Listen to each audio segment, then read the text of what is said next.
Do të bëj një pyetje që ja kam bërë gjithëve, se ju e përmendet pak në fillim me djatha dhe majta. Por kemi edhe pyetje tjera, kështu që sa më shkurt.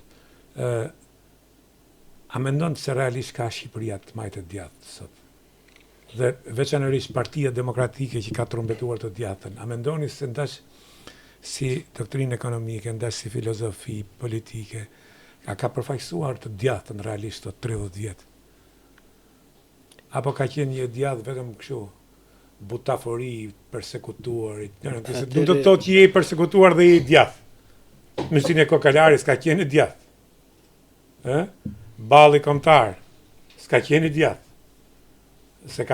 Dhe nga ato në studio televizive që thënë jam i djathtë, jam me ballin kombëtar, jam i djathtë, ju e dini më mirë.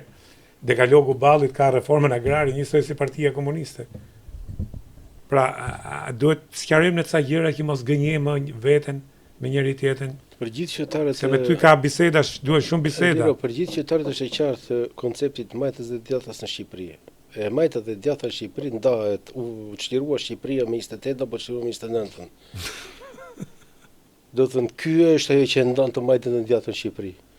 Në të kohën e luftës ishe me partizanin apo ishe me ballistin. Kjo quhet e majtë e djathtën në Shqipëri. Pa është realist. Në kohën deri në vitin 59, deri në 59-63. 29-53, më fal. Kemi atë operacionin amerikan për të rrëzuar qeverinë, quhet radioloja që u lidhëm dhe është lëvizja e fundit amerikane për të përmbysur regjimin enverist në Shqipëri. Pastaj përfundimisht u ndërprej gjithë procesi. Dhe deri këtë ditë, të gjithat grupet që u goditën u quajtën grupe diversante të tjerë dhe kush i përkiste atij grupimi që vinte si produkti i këtyre fraksioneve shqiptare të cilat emigruan si rrjedhim i pjesëmarrjes të tyre qoftë me ballin kombëtar, qoftë me legalitetin, që unë dua t'i ndaj dhe e kam shumë domosdoshme t'i ndaj legalitetin nga balli kombëtar. Në parantezë, balli kombëtar bëri aleancë, u vendos në krah të nazistëve dhe u bë pjesë e strukturave të armatosura të gjermanëve kundër forcave partizane. U bë pjesë, u mori armë.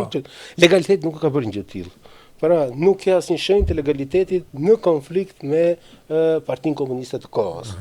Dhe tani, ne sot, mbas kaq vitesh, debatojmë nëse i përket strukturës së Partisë Komuniste të kohës, pra që ju bashkua Luftë Nacionale Shqiptare, i përket kundërshtarëve dhe këtu quhet e majtë e djathtë. Praktikisht e majtë e djathtë në kuptimin ideologjik, se unë dëgjoj shumë analistë që flasin për demokraci liberale, për ekonomi etj.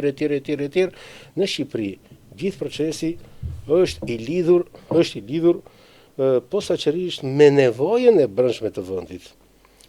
Dhe duhet thënë, tashmë nuk kemi fushat elektorale dhe të vërtetë do të themi ashtu siç është. Pikërisht për këtë I vetmi person i cili praktikisht ka ndërtu politika zhvillimi në Shqipëri quhet Edi Rama.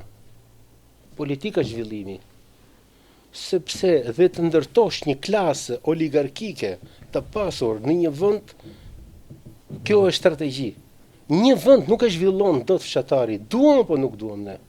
Një vend e zhvillon dhe jep trend zhvillimi gjithmonë ai person